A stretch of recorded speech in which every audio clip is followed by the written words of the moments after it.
ఇప్పుడు మీరు గమనిస్తే గత 10-15 రోజులుగా అసలు అక్కడ ఏం జరుగుతుంది మాచర్ల అంటే మాచర్ల సెంట్రిక్గానే మొత్తం ఎల్లో మీడియా కానీ ఆ పార్టీ కానీ టీడీపీ కానీ నడుపుతున్నారు. ఒక ఎమ్మెల్యేని టార్గెట్గా పెట్టుకొని ఈ నేపథ్యంలో రెండు చెప్పారు.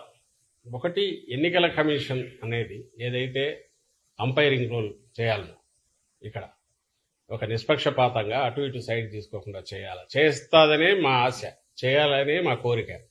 అందుకోసం ఎప్పుడైతే ఎన్నికల కోడ్ వచ్చినప్పటి దగ్గర నుంచి కూడా మీరు గమనిస్తే మా పార్టీ కానీ అధికారంలో ఉన్నప్పటికీ ముఖ్యమంత్రి గారితో సహా డిస్టెన్స్ అయ్యాం అక్కడికక్కడ.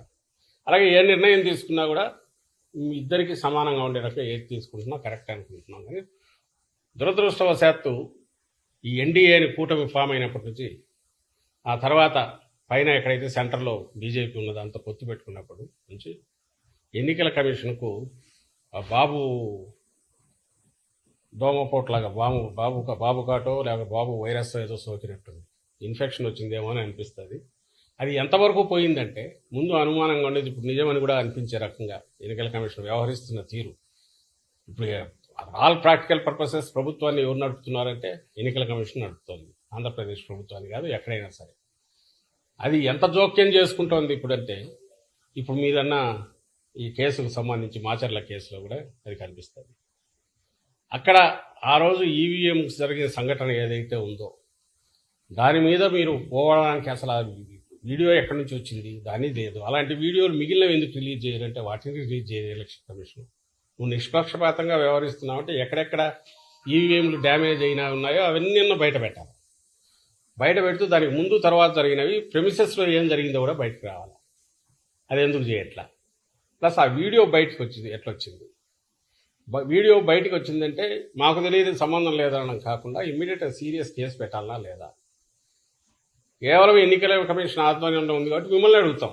ప్రభుత్వం ఆధ్వర్యంలో ఉంటే మమ్మల్ని ఎట్లయితే అడిగేవాళ్ళు, ఇప్పుడు ఎన్నికల కమిషన్ ఆధ్వర్యంలో అన్ని వ్యవహారాలు నడుస్తున్నాయి కాబట్టి ఎన్నికల కమిషన్ అడుగుతాం. అడిగాం, సమాధానం లేదు. అదే మాచర్ల కాన్స్టిట్యున్సీలో ఇంకా 5-6 చోట్ల ఈవీఎంలు డ్యామేజ్ అయ్యాయి అన్నారు. మరి అవన్నీ ఎందుకు బయటకు ఫీడ్ రిలీజ్ చేయట్లే?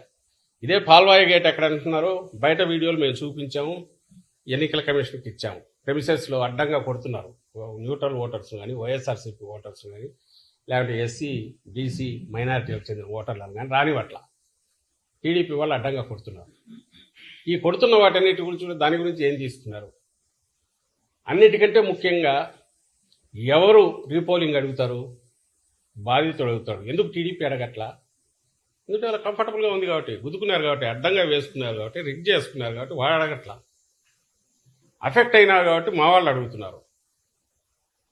దానికి ఆన్సర్ ఇవ్వాలంటే నువ్వు అన్ని వైపులో చూస్తే తప్ప ఆన్సర్ ఇవ్వలేనప్పుడు ఏకపక్షంగా పోయి కేసు పెట్టి దాని మీద ఇంటీరియం బెయిల్ తెచ్చుకొని అంతవరకు ఎన్నికలు అయ్యేంతవరకు కూడా ఏ యాక్షన్ తీసుకోవద్దని కోర్టు నుంచి తెచ్చుకుంటే, కోర్టును కూడా మోసం చేసే రకంగా కోర్టు డైరెక్షన్ వచ్చిన తర్వాత పాత కేసులు తీసి దాంట్లో మళ్ళీ ముద్దాయిగా పెట్టి 307 పెట్టి ఓ సిఐ 10 రోజులు ఎక్కడ నిద్రపోతున్నాడండి వాడు సిఐ? అతనికి అప్పుడే దెబ్బ తగిలింటే అప్పుడే కదా కేసు ఇది కావాలి. 307 ఇప్పుడు ఎట్లా చూసేసింది?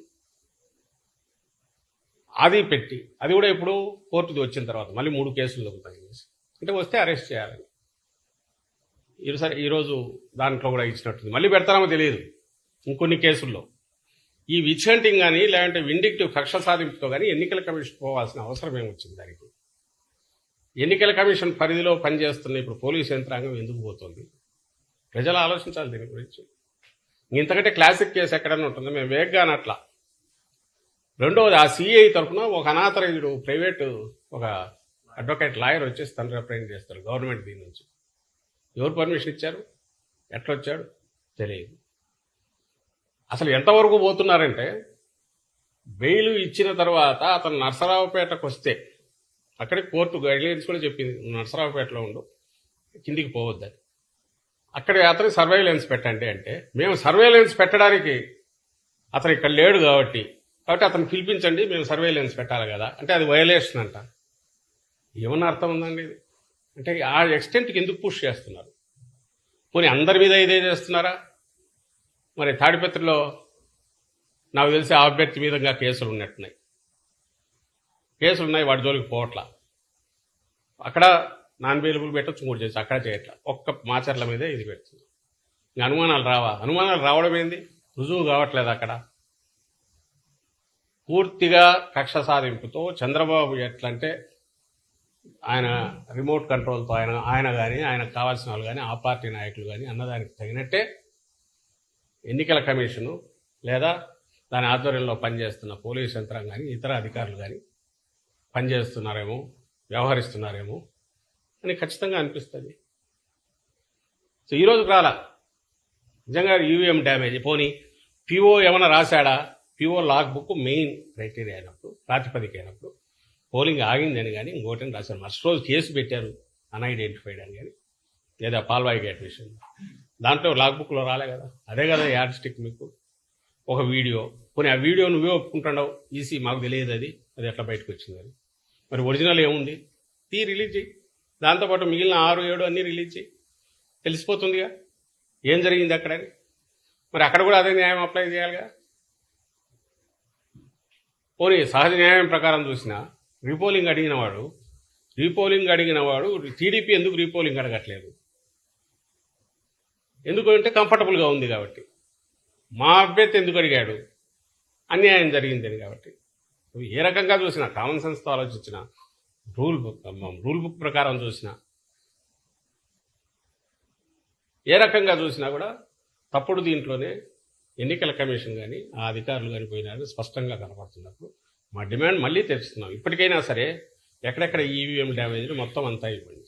అలాగే ప్రెమిసెస్లో జరిగిన గొడవలు కానీ, మా వాళ్ళని తరిమి కొట్టినవి కానీ, అలాగే లా అండ్ ఆర్డర్ బయట జరిగినవి వీడియోలు వేసి చూపిస్తున్నాం, పట్టించుకోవట్లేదు.